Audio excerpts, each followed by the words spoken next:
Famílias de Divinópolis, e no dia 7 de outubro teremos aqui a presença do ex-prefeito Galileu Machado, que vai falar sobre a presença ou a participação da família Machado Gontijo na história de Divinópolis. O senhor Hilário Azevedo foi o primeiro palestrante, falou sobre a participação da família Azevedo no processo de emancipação político de Divinópolis e também na história política de Divinópolis, já que o Hilário Azevedo foi vice-prefeito e é o pai do prefeito Vladimir Azevedo, né? Pediu o senhor Hilário para levantar. É o Hilário Azevedo. O Hilário Azevedo é o pai do prefeito Vladimir. Então, quem quiser, ou já olhando para o Hilário, a gente já vê o prefeito Vladimir Azevedo daqui a 10 anos, né? Daqui a 10 anos, hein? Não, porque o Hilário está novo ainda, né? Só o cabelo branco. Bom, gente, obrigado. E agora, Silvio França, dando início oficial a este evento. Então, mais uma vez, boa noite a todos. É com prazer que os recebemos para mais uma atividade do projeto Divina História, que é desenvolvido pela Câmara de Vereadores de Divinópolis, através da Diretoria de Comunicação e Escola do Legislativo, em parceria com a FUNED-UENG e Sistema MPA. O projeto Divina História, em comemoração pelo centenário de Divinópolis, busca o resgate da história do município através de palestras e apresentações. Foram selecionados como palestrantes alguns protagonistas desta história, seus descendentes, bem como sociólogos, economistas, historiadores e demais pesquisadores. O conteúdo produzido no ciclo de palestras irá compor um livro, que será fonte de pesquisa e consulta para as futuras gerações. O tema desta noite é a importância do trabalhador ferroviário para o desenvolvimento de Divinópolis, que será explanado pela professora Batistina Maria de Souza Corgozinho, pesquisadora da FUNED-UENG, socióloga e doutora em educação, atualmente prestando pós-doutorado no Centro de Memórias da Unicamp. Antes de darmos início à palestra, gostaríamos de agradecer a presença de todos aqueles que nos acompanham, em especial dos palestrantes do projeto Divina História, que muito têm contribuído para este projeto. Agradecer também ao diretor da Escola Estadual Joaquim Nabuco, Roberto Rodrigues Ribeiro, o vice-diretor, o Arnaldo, bem como demais professores que também estão aqui hoje prestigiando a palestra, e aos estudantes também, principalmente do projeto EJA, de Educação para Jovens e Adultos, que nos acompanham nesta noite muito especial. Antes também de dar início à palestra, gostaria de trazer um comunicado do vereador Edson Souza. Ele deverá participar da palestra posteriormente. Ele foi um ferroviário, por isso disse ter um interesse especial na explanação de hoje à noite, mas tinha um compromisso assumido com o Rotary Clube de Divinópolis. Assim que concluir esta atividade junto ao Rotary, o vereador Edson Souza também deverá estar acompanhando aqui a palestra de hoje da professora Batistina e representando também a Câmara de Divinópolis. Sem mais delongas, então, eu convido a professora Batistina Maria de Souza Corgozinho para dar início a mais esta palestra do projeto Divina História.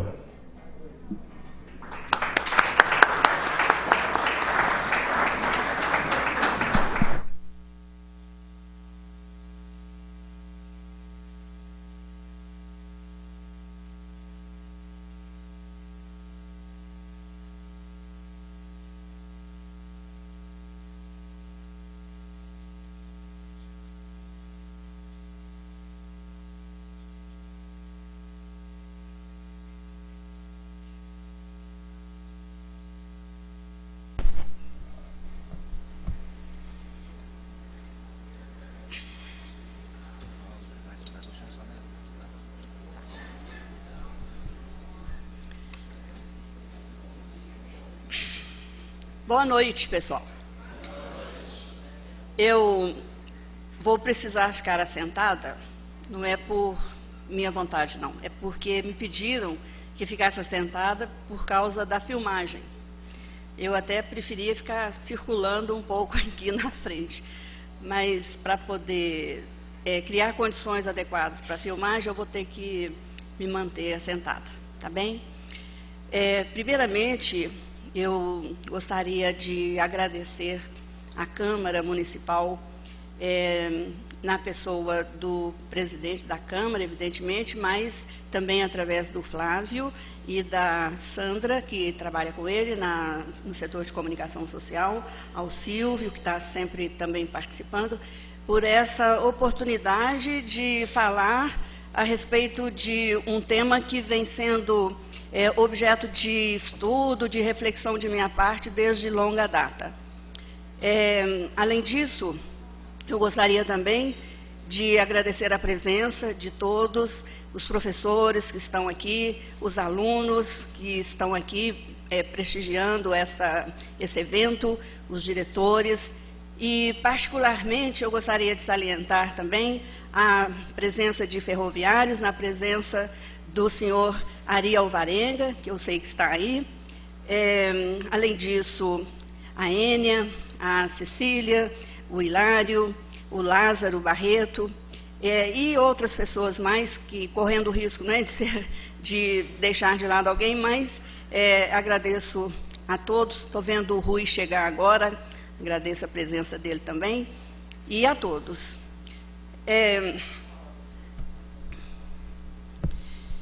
Bom, quando nós conversamos a respeito dos temas que deveriam ser abordados durante esse ciclo de palestras, nós selecionamos vários aspectos que pensamos, né, interessar a todos e importantes para a montagem do livro.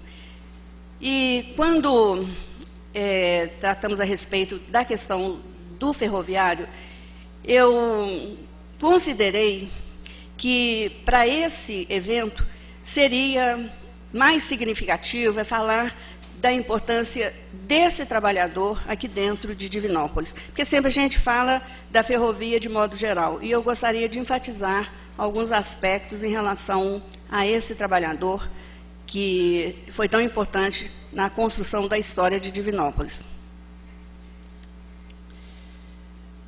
Bom, a abordagem que eu vou fazer aqui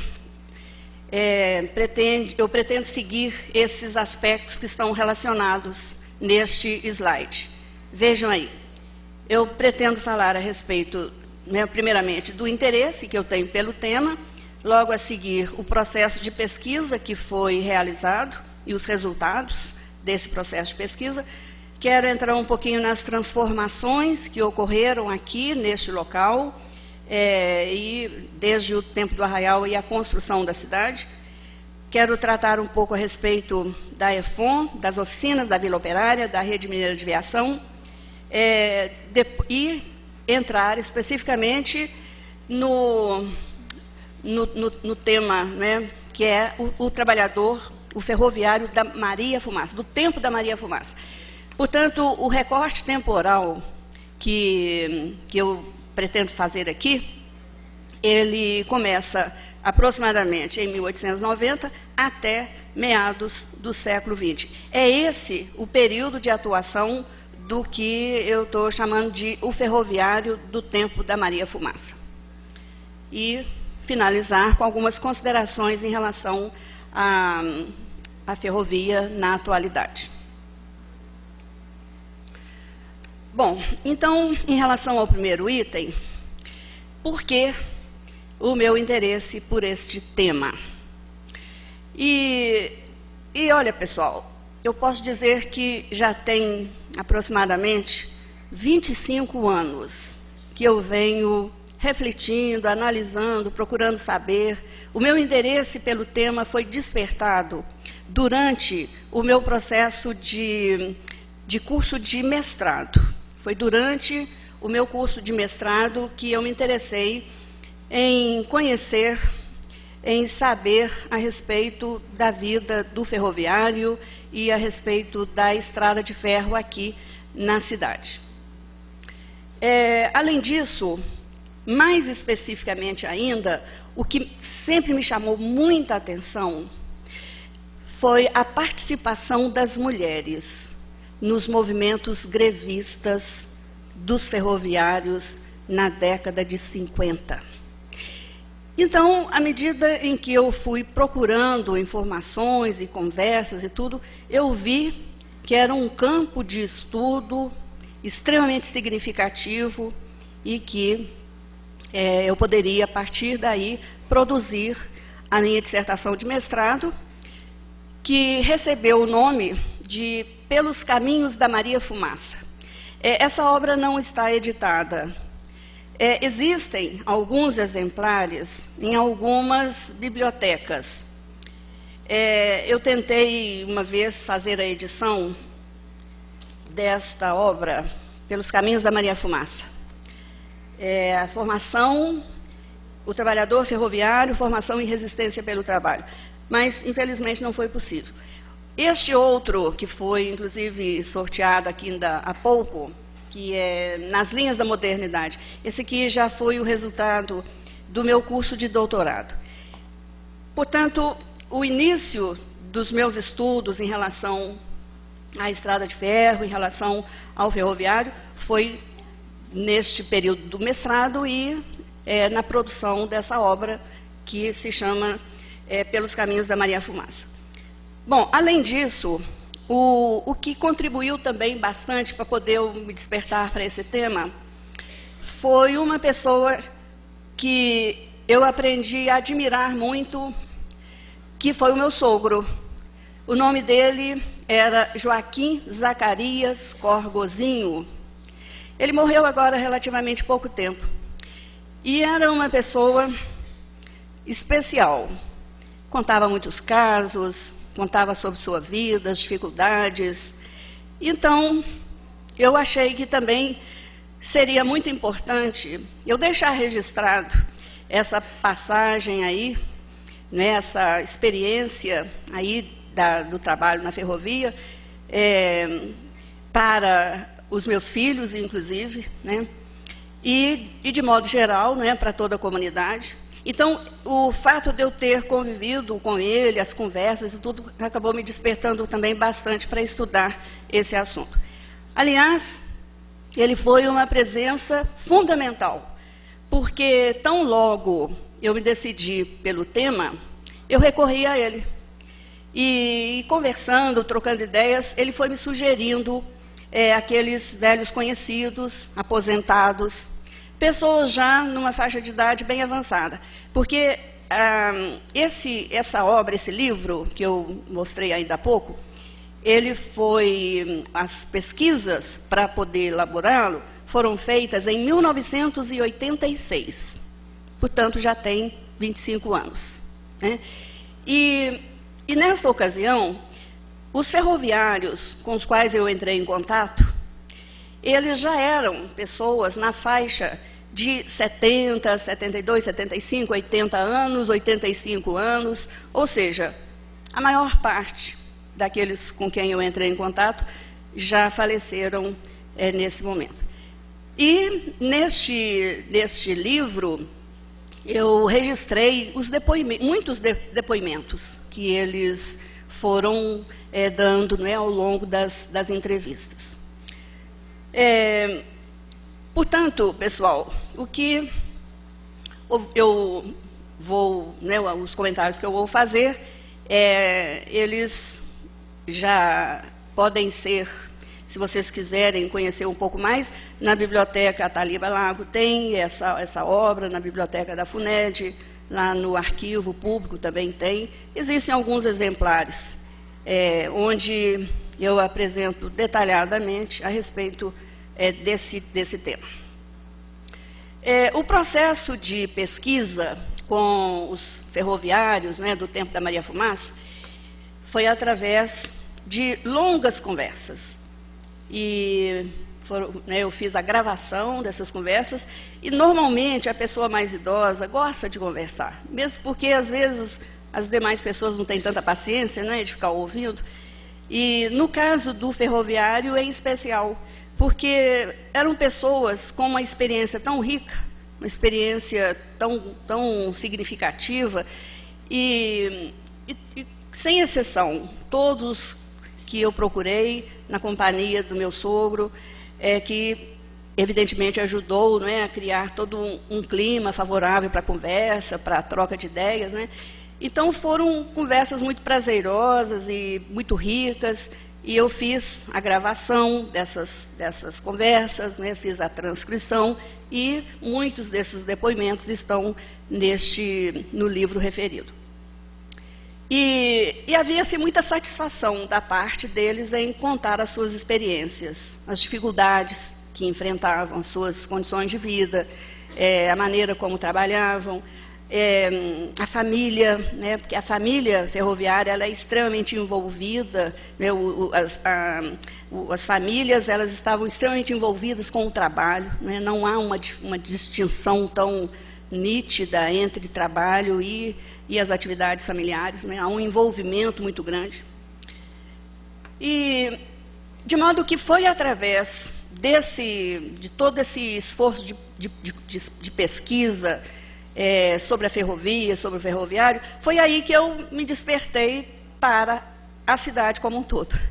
Porque eu fui percebendo que aquilo ali era a ponta de um iceberg, porque eu poderia ver muito mais, e aí ampliei a minha perspectiva em relação à cidade e procurei analisar de que maneira que essa experiência das atividades ferroviárias, do trabalho ferroviário, como que elas foram decisivas para o processo de construção de Divinópolis e do processo de desenvolvimento que foi desencadeado. Evidentemente que, desde os anos 50, o desenvolvimento de Divinópolis não tem a ver mais com a ferrovia. A partir dessa data, né, outras atividades se desenvolveram, as siderurgias e mesmo, né, o processo atual relacionado, né, ao processo fabril, de confecções e etc. Mas, assim, na base, no início do final do século XIX até os anos 50, não resta dúvida que o processo de desenvolvimento aqui de Divinópolis esteve centrado, estimulado nas atividades ferroviárias, portanto, no trabalho desse trabalhador, né, que foi tão significativo para o crescimento de Divinópolis. Bom, através, então, dessas conversas, foi possível, de início, perceber que as atividades ferroviárias aqui em Divinópolis, elas foram bastante diversificadas, então é possível identificar vários lugares onde elas se concentravam. E em cada um desses lugares é possível identificar também uma diversidade de trabalhadores, né? Então, quais são esses lugares principais? Talvez o que tenha sido assim, politicamente mais significativo, um lugar fundamental, tenha sido as oficinas da rede ferroviária. Eu vou comentar sobre isso mais para frente um pouquinho. O outro lugar fundamental dessas atividades, aliás, ainda em relação às oficinas, é importante salientar também o que eles chamam de depósito, e na época eles falavam de meia sola, onde era feita a manutenção das locomotivas. O outro lugar fundamental é a tração. A tração corresponde ao movimento dos trens pela linha férrea. Então, este espaço de trabalho também, ele reunia uma série de funções, de ofícios diferenciados. O outro espaço fundamental é o tráfego. O tráfego estava concentrado nas estações, que fazia todo o controle, né, do movimento dos trens. E o quarto espaço fundamental das atividades ferroviárias, a via permanente. Então, voltando em cada um desses 4 pontos. Nas oficinas, estavam concentrados uma diversidade enorme de ofícios. Então, caldeireiros, mecânicos, os marceneiros,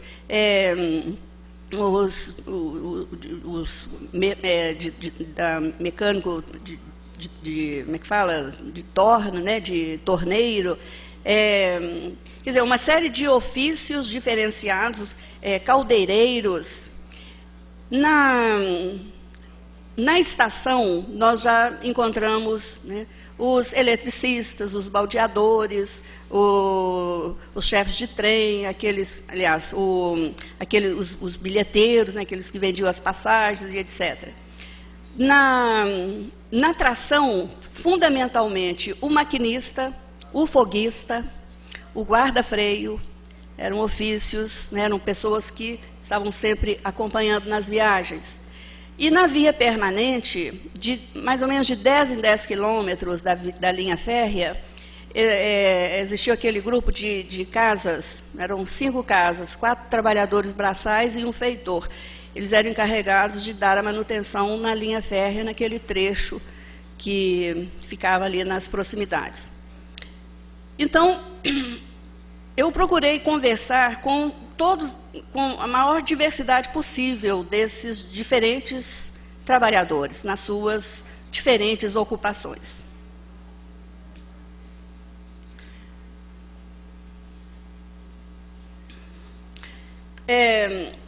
Bom, a partir dessa explanação geral, eu gostaria de voltar agora a nossa atenção para algumas características do local antes das atividades ferroviárias se desenvolverem. Então, vamos nos lembrar do tempo do arraial, do Espírito Santo do Itapecerica. Este arraial, ele já existia desde meados do século XVIII. Portanto, do ponto de vista cronológico, é uma localidade que tem mais de 250 anos, evidentemente, né? Então, é uma área que já era ocupada desde meados do século XVIII. Um local de passagem entre as importantes vilas da época. Não existiam muitas vilas aqui em Minas Gerais. E essa região do Arraial do Espírito Santo, ele ficava mais ou menos entre 3 grandes vilas. A vila de São João del Rei, a vila de São Bento do Tamanduá e a vila de Pitangui. Então, era um local de passagem bastante importante para aqueles tropeiros e pessoas que estavam transitando, né, de um lado e outro. Durante todo esse período, até o final do século XIX, o que caracterizou a vida aqui do local era uma economia de subsistência, uma economia agrária, um modo de vida bastante tradicional, um comércio incipiente e uma população bastante reduzida. Existe um registro no livro do Francisco e Antônio Azevedo, dizendo que no início do século XIX, existiam aqui aproximadamente 1.154 pessoas, 1.154 habitantes. Já em 1940, a população passou para 23.416. E na década de 60, que é o recorte, né, que eu falei para vocês, que eu fiz, a população era 53.340. Então, houve um crescimento bastante significativo do início do século até os anos 40, em termos, né, da população do lugar. Bom, a respeito agora da Estrada de Ferro Oeste de Minas. A Estrada de Ferro Oeste de Minas é a EFON. E ela é chamada, normalmente, de o trem do sertão, ou o trenzinho do sertão. Ela foi construída no final do século XIX, no caminho para o sertão mineiro, porque nessa época essa região não era ainda povoada, pelo menos era um povoamento muito restrito, muito pequeno, localizado em alguns pontos. Então, a ferrovia, a EFON, ela foi, a decisão, melhor dizendo, né, da construção da EFON, ela foi tomada pelo governo imperial, pelo Dom Pedro II. E a decisão de construir a EFON foi movida pelo interesse que o governo imperial tinha de criar condições favoráveis para a ocupação dessas áreas ainda pouco povoadas aqui de Minas Gerais.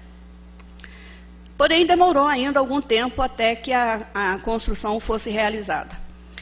A construção inicial da EFON, que ela faz entroncamento com a estrada de ferro Dom Pedro II.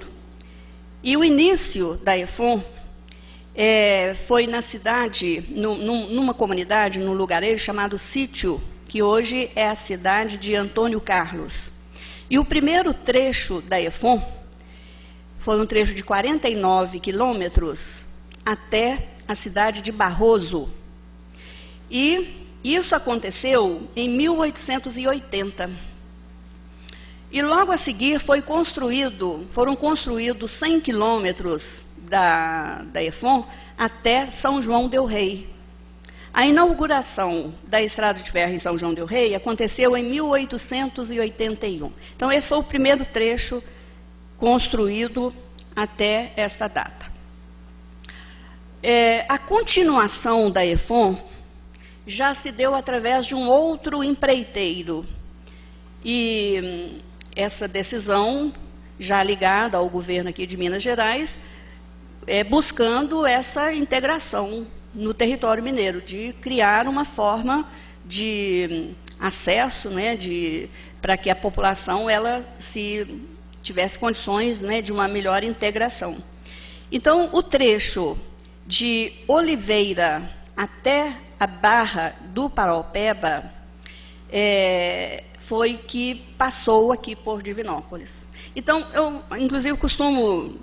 eu penso o seguinte, que a chegada dos trilhos da ferrovia aqui no Arraial foi realmente um acaso, foi a sorte, né? Se a gente for usar uma linguagem do Maquiavel, né, é a fortuna, ou seja, foi o que aconteceu, né, por acaso. O Arraial estava no caminho da EFON.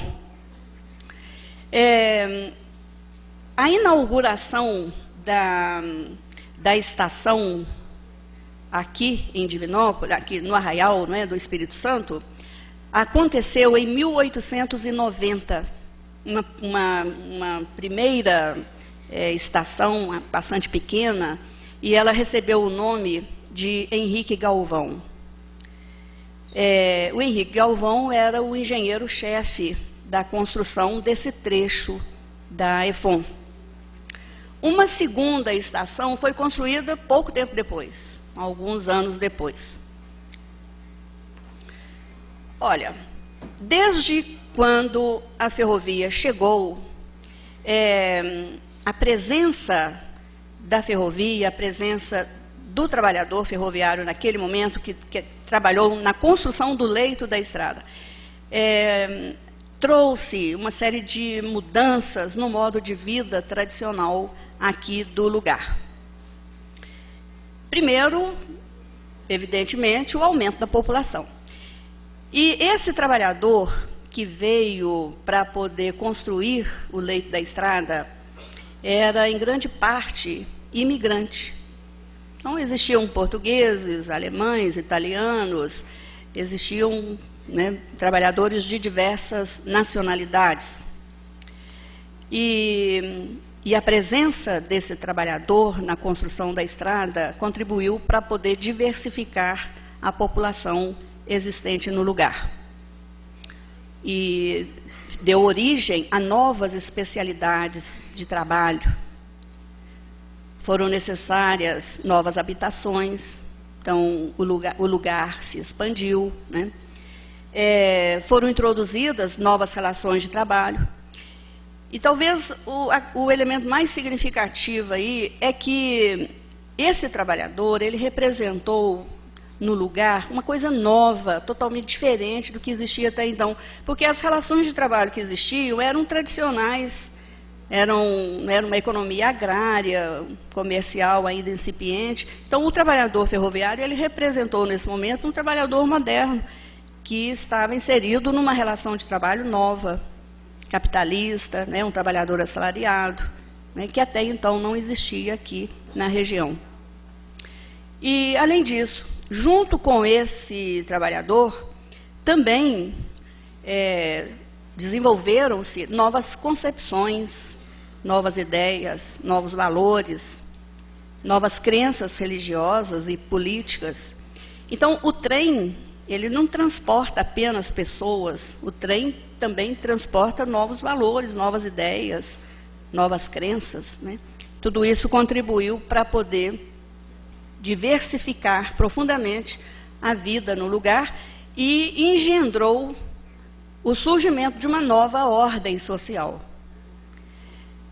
A introdução de novas práticas políticas, costumes diferentes, uma profunda mudança na estrutura tradicional de poder, até então, na ordem comunitária, que acabou sendo rompida, e o relacionamento social naquele momento entre a turma da ferrovia e o pessoal do Antigo Arraial, esse relacionamento tornou-se extremamente tenso, marcado por muita violência, insegurança, medo, insultos, brigas, inclusive, segundo consta, até mortes. Então, no início, esse relacionamento social entre aquele novo trabalhador que estava, né, se colocando no lugar e os antigos habitantes, não foi um relacionamento tranquilo. Intensos conflitos aqui no Arraial, né, que duraram vários anos e acabaram criando muita insegurança. Mas esses conflitos, eles foram superados dentro de algum tempo, e existe um registro de que esses conflitos foram superados através do esforço diplomático do vigário que existia aqui na época. Era o padre Inácio Gonçalves Araújo. Ele foi um grande articulista, né, que conseguiu fazer com que aqueles conflitos eles fossem superados, incentivando atividades conjuntas entre a turma nova da ferrovia e os antigos habitantes. Não resta dúvida, pessoal, que a ferrovia ela é um elemento inovador, ela traz consigo, né, o germe da modernidade, do novo, da mudança, do progresso. A ferrovia ela revolucionou as noções de tempo e espaço, permitindo viagens rápidas, contatos mais rápidos entre as pessoas, a saída, né, das pessoas do lugar para poder estudar fora, por exemplo, né? Então, a presença da ferrovia ela foi um elemento que inoculou, né, o desejo pelo novo, pelo progresso, pelo desenvolvimento. E principalmente, a ferrovia constituiu-se num novo espaço de trabalho, tanto para a população local, como para a população das regiões vizinhas. Tanto que, dentro de pouco tempo, houve um crescimento demográfico muito intenso aqui no distrito, né, de Henrique Galvão e, posteriormente, Divinópolis. As mudanças que eu vou situar aqui, mudanças significativas nas relações sociais, por exemplo, as atividades ferroviárias, elas estavam voltadas para a organização e manutenção da estrada de ferro. E a existência dessas atividades, elas atendiam a objetivos que não eram as necessidades locais. Talvez isso tenha contribuído para que ocorresse aquele impasse entre a população até então existente e os novos trabalhadores. Além disso, o trabalho ferroviário ele acontece dentro de uma ordem hierárquica, com objetivos bastante diferentes daqueles que existiam aqui no tempo do Arraial, né, que tinha um modo de vida costumeiro, bastante tradicional. A ferrovia também, ela revolucionou os transportes, tanto de pessoas como de cargas. Portanto, ela trouxe para o lugar uma nova dimensão do tempo e do espaço. Após esse início, esse primeiro momento tenso, conturbado, e à medida em que aquelas relações elas foram se tranquilizando, né, iniciou-se um momento bastante importante para o desenvolvimento local, que foi a construção do ramal ferroviário, ligando Belo Horizonte ao Triângulo Mineiro. A decisão de construção desse ramal também foi devido à necessidade de promover uma maior integração entre as regiões de Minas, principalmente com o Triângulo Mineiro, que a gente sabe muito bem que ao longo do tempo sempre vira e mexe tem, né, alguém que defende a sua separação em relação a Minas Gerais. Então, desde o início do século XX, o governo mineiro ele tinha essa preocupação em, através da construção da ferrovia, promover uma integração entre as diversas regiões de Minas Gerais, né? Então a ferrovia chegando, essa ligação entre Belo Horizonte e o Triângulo Mineiro. E o entroncamento deste ramal aconteceu aqui, em Divinópolis.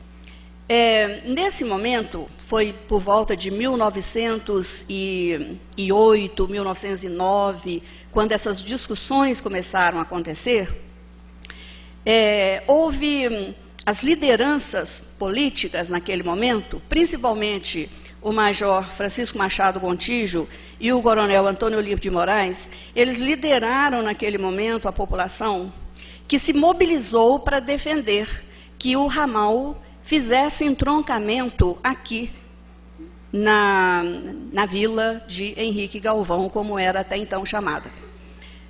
E houve uma disputa muito grande entre as diversas localidades para sediar esse entroncamento. E esse entroncamento aqui, na vila de Henrique Galvão, ele foi defendido pela população, sob essas lideranças que eu citei, e fizeram um documento enaltecendo as qualidades do local, às vezes até superestimando. Por exemplo, em relação à população, eles diziam que aqui já existiam cerca de 17 mil pessoas, enalteceram o potencial energético da cachoeira, dizendo, né, que seria importante para a produção de energia, para as oficinas, e fizeram uma série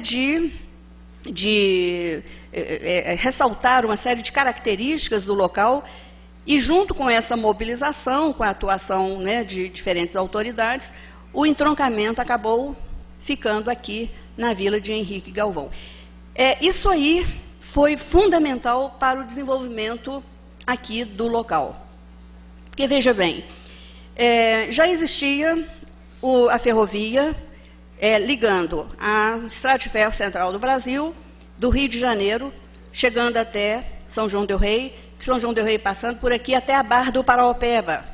Olha, só aí, quer dizer, se juntar tudo, deve dar aproximadamente mais de 600 quilômetros de ferrovia. E além dessa estrada, chegando até o interior de Minas Gerais, este ramal de Belo Horizonte até o Triângulo Mineiro e, portanto, até a região de Goiás. Então, Divinópolis passou a ser um entroncamento privilegiado em todas as direções, em direção a São Paulo, em direção a Goiás, em direção ao Rio de Janeiro, né? E isso foi fundamental para o desenvolvimento local. Inclusive, sabe, eu penso que a virtude das pessoas naquele momento foi tão grande. Virtude é um outro termo que é usado por Maquiavel para poder designar a capacidade de escolha, de tenacidade, de atitude, de correr atrás daquilo que deseja e de realizar, né, aquilo que se deseja. Então, as lideranças, naquele momento, no início do século XX, elas demonstraram muita virtude, ou seja, muita capacidade, disposição, né, atitude, para conseguir esse entroncamento que foi decisivo, foi fundamental para desencadear o desenvolvimento aqui do local. Eu acho até que foi uma pena que mais tarde, quando as rodovias foram construídas, como que Divinópolis ficou fora da rota das principais rodovias que passam aqui por nós, né? A 381 e a 262. Infelizmente, passa um pouco, não é tão longe, né? Mas não passa perto também, né? E isso realmente é uma perda irreparável, né? Que Divinópolis que o curso dessas estradas, né, da 381 ou da 262, não esteja mais próximo de nós. E, no entanto, lá no início do século, né, o entroncamento foi garantido com aquela mobilização, aquela atuação.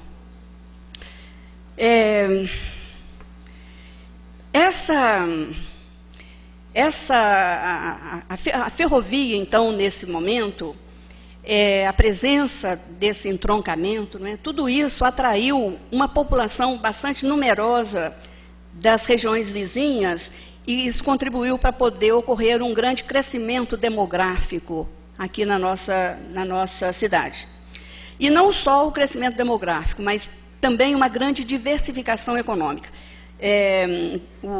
A diversificação, por exemplo, do comércio, a prestação de serviços, as atividades fabris também se diversificaram e foram ganhando, não é, uma importância cada vez maior. E também a diversificação das atividades culturais. Então, o momento em que começa aqui, né, o cinema, banda de música até já existia, mas cinema, automóvel, as atividades culturais, elas ganham também uma amplitude, né, maior. E no meio de todo esse conjunto de transformações, pessoal, é que eu entendo que seja possível a gente falar da autonomia aqui do município. Porque foram todas essas condições anteriores que eu me referi que criaram as condições favoráveis para que acontecesse a autonomia aqui do município. A transformação da vila de Henrique Galvão, como era, aliás, a transformação daquele arraial que existia até então, na vila, ela foi definida em 1911 pela lei, a lei estadual número 556, de 30 de agosto. Ela aprovou a criação do município do município de Henrique Galvão, na época era assim chamado. Esse município foi criado a partir do seu desmembramento do então município de Itapecerica, a antiga vila de São Bento de Tamanduá. Agora, a data que nós comemoramos a autonomia política aqui do município foi em 1912, né? 1º de junho de 1912, porque é o momento em que foi instalada a primeira Câmara Municipal. Mas, na verdade, a autonomia política foi conseguida através daquela legislação em 1911. Outro fator fundamental que garantiu as condições para poder essa autonomia ser realizada foi a instalação das oficinas da rede ferroviária. Essas oficinas, que funcionam até hoje lá no bairro Esplanada, a construção delas foi iniciada a partir de 1910. E no início existia uma oficina menor, depois ampliaram e acabou se transformando nesta que ainda existe até hoje. O funcionamento primeiro que as oficinas representaram a primeira grande fábrica aqui na região. E o funcionamento delas exigia uma grande quantidade de trabalhadores, e trabalhadores de especialidades bem diferenciadas. Em 1917, existiam mais ou menos do que 100 trabalhadores nas oficinas. Já em 1937, existe um registro de que já existiam cerca de 900 ferroviários nas oficinas. E o trabalho nas oficinas era dividido em diferentes setores, diferentes seções, né? Mas a oficina como um todo ficava sob o controle e a direção do mestre das oficinas. Era o título, né, que a pessoa que coordenava as atividades das oficinas recebia. Um outro aspecto aí ligado à ferrovia que eu quero salientar é a Vila Operária. A Vila Operária, ela foi construída na esplanada, ela abrigou, na época, mais ou menos 150 famílias e um conjunto de casas para os trabalhadores da rede ferroviária, especificamente para trabalhadores das oficinas. E a maneira como a Vila Operária foi construída, ela já demonstra também um uso racionalizado do espaço. As casas, elas tinham assim, algumas diferenças entre elas, mas elas conservavam um padrão semelhante, e divididas, né, em ruas. E, inclusive, no início da Vila Operária, as casas elas foram construídas de modo a permitir que aquelas pessoas também tivessem uma certa autossuficiência em relação à produção de algum alimento. Porque entre as casas havia um espaço largo entre uma casa e outra. E as ruas eram cheias de eucaliptos, bem arborizado. Mais tarde, quando os trabalhadores das oficinas de cruzeiro foram transferidos aqui para Divinópolis, então, aqueles espaços entre as casas, então, eles foram ocupados por outras residências. Então, foram construídas casas menores entre uma casa e outra. Então, ficou assim, mais concentrada a ocupação na Vila Operária. Mas, no início dela, as casas tinham quintais enormes, e segundo depoimentos que eu obtive, né, eram quintais assim, com muita fruta, com muita verdura, e que garantia àquelas famílias, né, condições de autossuficiência alimentar. E durante muito tempo, a Vila Operária, ela tinha uma vida assim, bem separada do resto da cidade, ou seja, eles tinham tudo lá, eles não precisariam necessariamente frequentar o resto da cidade, eles tinham tudo à disposição deles dentro da própria esplanada. A Vila Operária também, ela representou um novo núcleo de concentração urbana, fora do controle da igreja, e, portanto, uma concentração em torno de outros objetivos, principalmente em relação ao trabalho. E muitos trabalhadores ferroviários, eles não eram católicos, eles eram, por exemplo, batistas, ou tinham outras crenças religiosas. A fundação da Igreja Batista aqui em Divinópolis foi muito importante, porque muitos membros da Igreja Batista nesse momento eram ligados à ferrovia. Então, foi uma igreja que contribuiu também decisivamente para o desenvolvimento da cidade. Inclusive, aquela igreja católica bem tradicional que até então existia, eles reagiram frente ao crescimento da Igreja Batista no local, procurando também fazer inovações, e essa inovação fundamental foi através da vinda dos franciscanos, através da presença dos franciscanos. Aí eles atuação dos franciscanos aqui na cidade contribuiu para contrabalançar essas forças diferenciadas, né, que estavam emergindo. Inclusive, nesse sentido, eu penso também que é muito importante salientar a presença do trabalhador ferroviário, porque Divinópolis é uma cidade cosmopolita, não só do ponto de vista da sua população, dos interesses que existem, mas assim, é uma cidade onde convivem diferentes credos, diferentes concepções, existe uma diversidade maior, é uma cidade que está voltada para o novo, para a mudança, para o desenvolvimento. Então, aqui não tem aqueles ranços de grupinhos que muitas vezes são muito comuns em cidades pequenas, né, onde a população é muito homogênea. Aqui não, a população é muito mais diversificada, do ponto de vista das suas crenças religiosas, do ponto de vista das suas opções políticas, né? E isso é uma característica muito importante no momento atual, né? Isso que possibilita, inclusive, que a democracia se desenvolva. E outro aspecto que eu queria salientar dessa influência da ferrovia aqui na cidade é em relação à planta topográfica, que é a base do traçado urbano existente aqui em Divinópolis. A planta topográfica, ela foi feita a pedido do coronel Antônio Olímpio de Moraes, que era presidente da Câmara, e ele solicitou ao engenheiro Dr. José de Berredo, que era o engenheiro-chefe da construção do ramal ferroviário entre Belo Horizonte e Garças. Fazia entroncamento aqui em Divinópolis. Então, esse engenheiro da ferrovia, ele fez a planta topográfica, ela foi aprovada pela Câmara Municipal no dia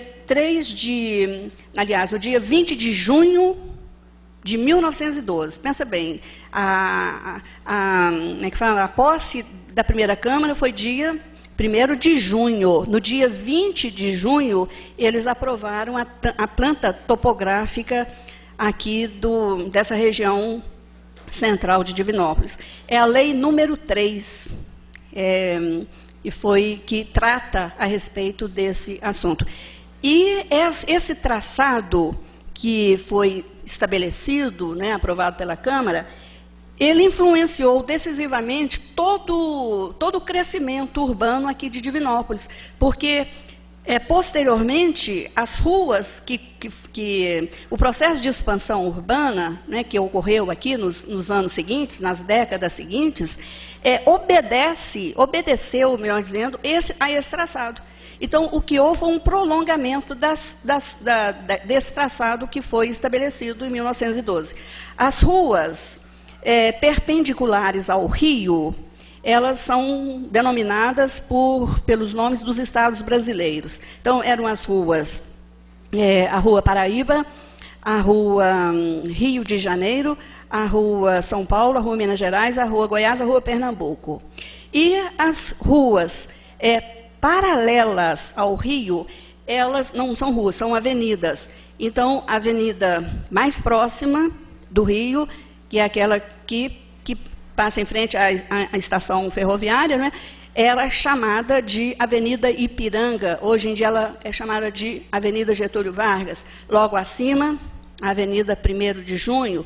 Logo depois, a Avenida Independência, que depois foi chamada de Antônio Olímpio de Moraes. Acima, a Avenida 21 de Abril, a Avenida 7 de Setembro, onde terminava o traçado naquele momento. Então, posteriormente, né, as ruas que foram ampliadas, elas seguiram essa direção. A Rua Goiás se estendeu, a Rua Minas Gerais, a Rua Rio de Janeiro e assim por diante. Então, essa planta topográfica, ela foi fundamental, porque é ela que deu a base para a distribuição do espaço urbano de Divinópolis. E estou chegando ao final, eu queria salientar também a importância dos movimentos grevistas dos trabalhadores ferroviários, principalmente na década de 40 e 50. Nesse momento é que as greves foram mais intensas, porque nesse momento não existia mais a EFON, existia a Rede Mineira de Viação. Ela estava sob o controle do governo do Estado de Minas Gerais e passava por uma série de dificuldades financeiras, com muito atraso de pagamento, dificuldades no abastecimento de alimentos para os ferroviários. Então, os movimentos grevistas, eles foram se sucedendo, reivindicando melhorias nas condições de trabalho, melhorias no abastecimento de alimentos na cooperativa e, principalmente, o pagamento dos salários atrasados. Agora, além dessa atuação, né, do ferroviário nas greves, reivindicando seus direitos, é muito importante também salientar a atuação das mulheres dos ferroviários, da família do ferroviário, porque nas greves que foram realizadas, não era só o ferroviário que estava ali reivindicando e cobrando, etc. Era uma greve em que tinha uma participação decisiva das mulheres, dos filhos dessas, né, famílias ferroviárias. E eu acredito que isso aí contribuiu também decisivamente para que aqui em Divinópolis, muito antes do que em outros lugares, a mulher se destacasse, que a mulher também desenvolvesse, né, a sua atuação política dentro da sociedade. Bom, e para poder terminar essa primeira, né, essa minha fala, eu gostaria de dizer o seguinte, que infelizmente, a gente tem hoje, né, a gente vive hoje uma situação de uma precariedade muito grande e de abandono da malha ferroviária no Brasil. Aliás, não é agora, não é desde os anos 50, desde o governo de Juscelino Kubitschek, mudou o rumo do desenvolvimento, né, dos transportes e dos meios de transporte no Brasil. A partir dos anos 50, principalmente 60 em diante, a ênfase já foi no transporte rodoviário e na construção de rodovias. E, no entanto, o transporte ferroviário, quando ele é atualizado, quando ele é realizado dentro de uma tecnologia moderna, ele é extremamente econômico, com uma capacidade muito maior de transporte, né, de pessoas e de carga. E em países desenvolvidos, a ferrovia, ela continua sendo um meio de transporte muito utilizado e muito importante, né? Então, é uma pena que a nossa malha ferroviária ela não tenha sido atualizada, que ela esteja nessa situação de abandono e de precariedade, mesmo que alguns trechos ainda continuem sendo utilizados. Não estou dizendo que seja ela toda. E, por último, eu tenho acompanhado aí as discussões em relação à questão dos trilhos da estrada de ferro aqui dentro da cidade. E sempre que eu tenho oportunidade, eu gosto de expor o meu ponto de vista. Eu concordo que o movimento de trens dentro da cidade, ele cause uma série de transtornos aí em relação ao trânsito, ao tráfego, né, das pessoas e etc. Não resta dúvida que tem esse lado aí. Agora, por outro lado, os trilhos, eles constituem um patrimônio histórico, né? Ele é um registro material de todo um passado em que a ferrovia foi tão importante. Não, eu penso que eles não deveriam ser retirados. E mais do que isso, eu acho que deveriam ser usados no transporte coletivo. Imagina bem se nós tivéssemos um transporte coletivo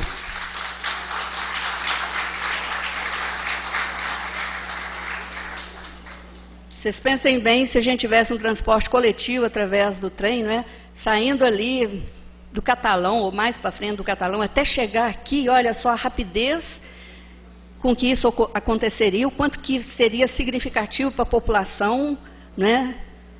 Então, mesmo que eu saiba que existem muitas posições contrárias a isso, eu não vou deixar de registrar meu ponto de vista, mesmo que ele seja perdedor.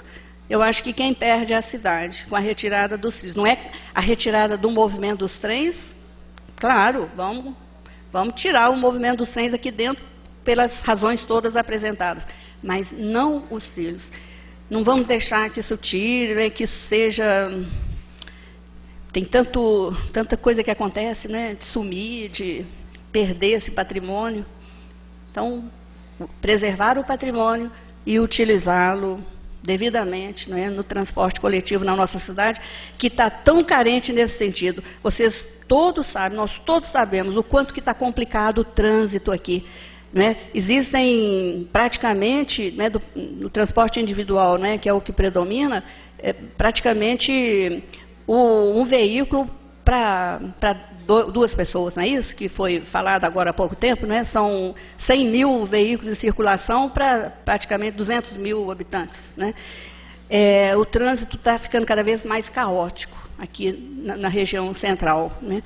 Bastante complicado. Então, acho que seria uma maneira bastante assim, responsável, né? E preservando a nossa memória, que os trilhos sejam preservados. Então, é por aí que eu queria falar.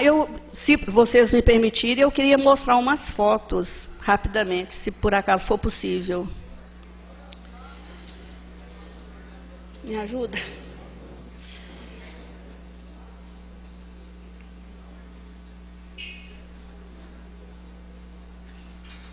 É esse aqui, né? Esse aqui de baixo?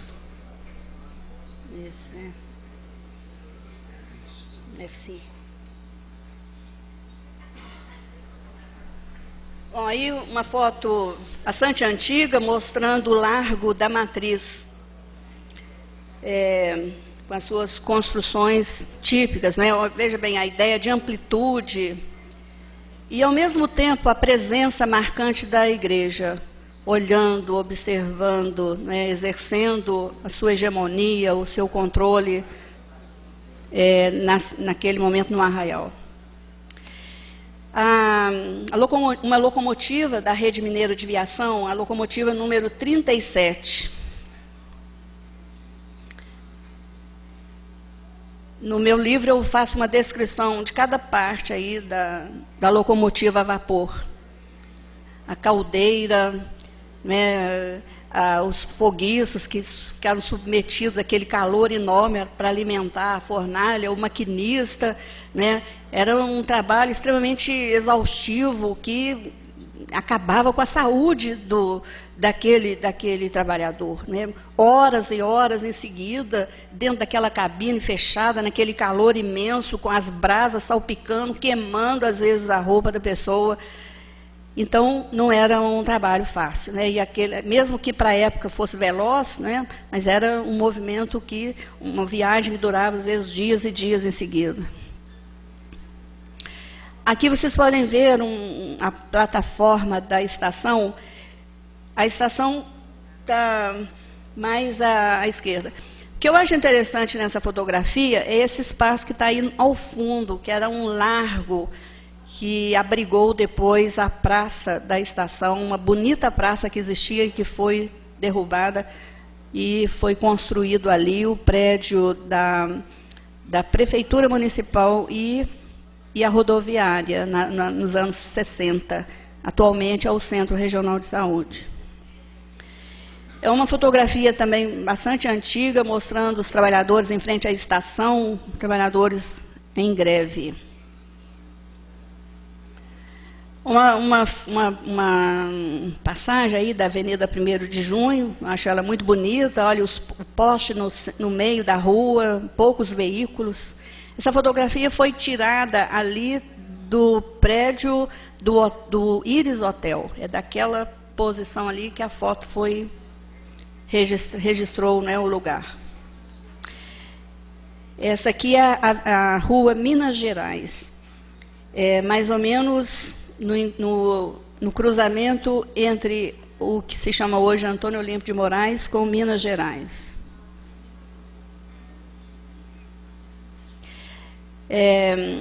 Essa outra fotografia ela é bastante conhecida, é possível ver a rua Rio de Janeiro, lá no final dela, na rua Rio de Janeiro, na rua São Paulo, e ao lado o templo da Igreja Batista. Uma foto interna das oficinas, as suas engrenagens. Uma outra também, uma vista interna, está escrito errado aí. das oficinas. Cada lugar desse era uma seção, uma vista geral das oficinas e da igreja de Nossa Senhora da Conceição, que foi derrubada, uma vista, né, da esplanada, de uma parte da esplanada da Vila Operária, uma vista aérea da cidade. Aí é já dentro das oficinas, do pátio das oficinas. A locomotiva 339, primeira locomotiva que foi construída nas oficinas da Rede Mineira de Aviação, pelo mestre João Morato de Faria. A Praça da Estação, no início de sua construção. Essa aqui é a rua, o que hoje é chamado de... é a ligação entre a rua Goiás com a rua Pernambuco, chegando até a entrada para a esplanada. Uma casa, não é, da Vila Operária. Essa também, mais simples. E no pátio das oficinas. A locomotiva 339, novamente. Praça da Estação. Praça Matriz. E sim. Muito obrigada, viu, pessoal?